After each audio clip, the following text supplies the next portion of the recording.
Hello again and welcome, listeners, to Shallow Thoughts and Deep Shit. My name is Jefferson Lambert, and I'll be your host for this atrocity as I journey through the mind of a serial misanthrope.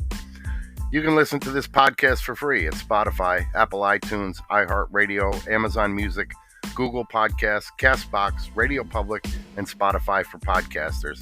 If you like what you hear, please rate the show, subscribe, and follow. You can also follow the show on Instagram, X, Facebook, and YouTube, where you can join for extra content, new episode notifications, and more. Don't forget, you can interact with each episode and post a comment or ask a question if you so desire. I'd love to hear from you. Thank you for tuning in. Let's get started, shall we?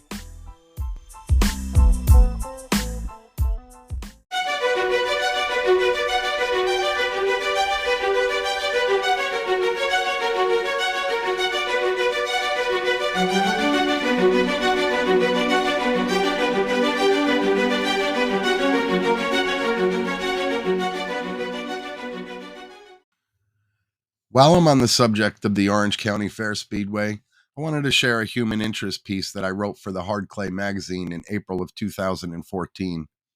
I'm proud of this piece, and I did a lot of research on it, and it received a lot of attention from drivers and race fans after it was published, because many people didn't even know about this part of the track's history.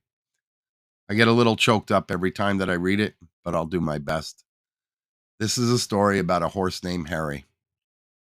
Harry Clay. If you've ever read the history link on Orange County Fair Speedway's website, you'd see the statement, "No speedway in the region or in the world has as much history behind it as the Orange County Fair Speedway." There's no exaggeration in that statement at all. The Orange County Fair itself can be traced back to its beginnings in the year 1808, when a group of residents sought to form an agricultural society for the purpose of promoting a fair. Although initial fairs in the county of Orange stalled and faltered, the first fair was held on November 17th, 1841 in Goshen, New York. Since that date, the fair was rotated to different towns, such as Newburgh, Montgomery, Chester, Middletown, Warwick, Washingtonville, and Goshen, to name a few. It wasn't until April 16th, 1897, that the fair was permanently located to where it's held today on the site at Wisner Avenue on a parcel of land that had a half-mile horse racing track known as the Campbell Tract. The speedway that now hosts Saturday night stock car racing was built in 1857 for the very popular sport of horse racing, which drew many people to the county fair. In 1913, the director of the OCF Society, George E. Martin, brought before the board of directors a proposal to replace the horses with speed cars. It took Mr. Martin another 6 years to finally convince the board to allow stock cars to run on the Harry Clay Oval in August of 1919.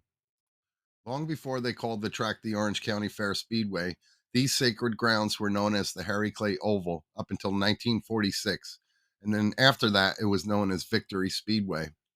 It was officially changed to Orange County Fair Speedway in 1967. The stallion Harry Clay was foaled in Westtown, New York in 1853. He became quite famous and was often referred to as the most neglected horse in America. He was a standard breed black stallion with white markings on his face and ankles. Harry was 162 centimeters, or 16 hands, and weighed 1,200 pounds.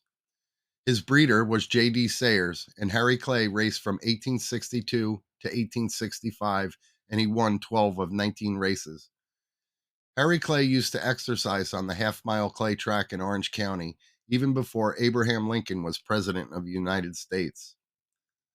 For the last 5 years of Harry Clay's life, the horse was taken care of by Mr. James L. Scott of Hanford Street in Middletown.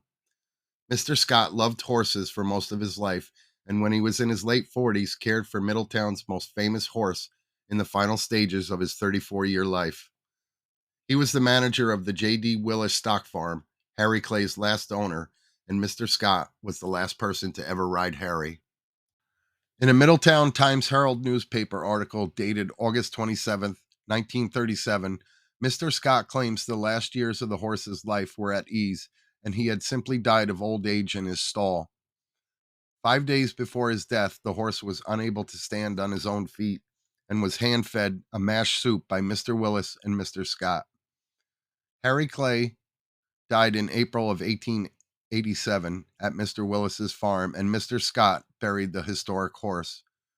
Harry Clay was buried on the grounds of the Orange County Fair Speedway.